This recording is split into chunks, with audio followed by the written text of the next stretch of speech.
जीवन संदेश, प्रभु का वचन, सुख शांति का पावन संगम।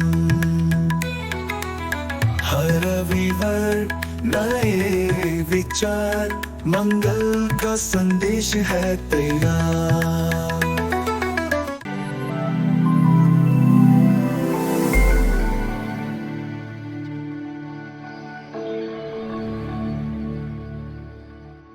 वो हमें मुक्ति और पापों की क्षमा प्रदान करते हैं।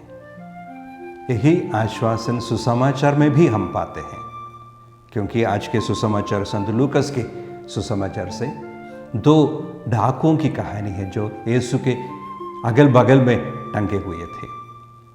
उनमें से एक ने यीशु से कहा, अपने पापों को स्वीकार करते हुए दूसरे डाकू से कहते हैं, हमें न्यायोचित रूप से दंड मिला है, क्योंकि हमें अपने कर्मों का फल मिल रहा है।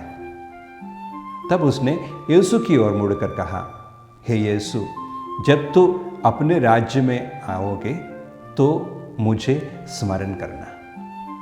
इन शब्दों से वह यीशु के राज्यत्व को स्वीकार कर रहे थे और साथ ही साथ यीशु की करुणा पर अपनी भरोसा रख रहा था।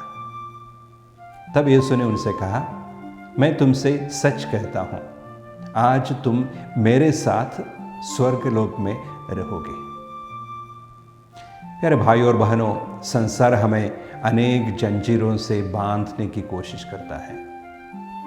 कानून, रीति रिवाज, जिम्मेदारियां, यहां तक कि दुख भी। दार्शनिकों ने व्यवस्थाओं और ढांचों में स्वतंत्रता की खोज किया है, लेकिन सुसमाचार हमें एक गहरा सत्य दिखाता है। हमारी स्वतंत्रता राजा मसीह में है। वह चरवाहा है जो मार्गदर्शन करता है, मुक्तिदाता है जो क्षमा करता है, और प्रभु है जो सदा सर्वदा राज्य करता है।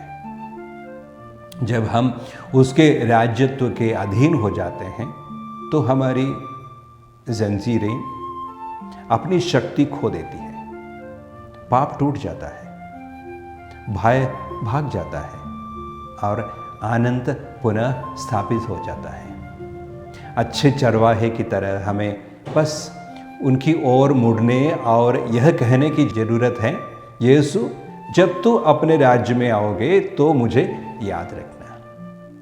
और प्रेरितों की तरह परीक्षाओं में भी हम आनंदित होंगे, क्योंकि कोई भी शक्ति प्रभु यीशु के प्रेम से हमें वंचित नहीं कर सकती है। तो आइए हम उनकी चरवाही के देखभाल में रहें, इस विश्वास के साथ रहें कि राजा यीशु हमें सच्ची स्वतंत्रता प्रदान कर सकता है, कि यही मसीह के राज्यत्व के अधीन में हम रहकर आनंदित हो जाएंगे। धन्यवाद।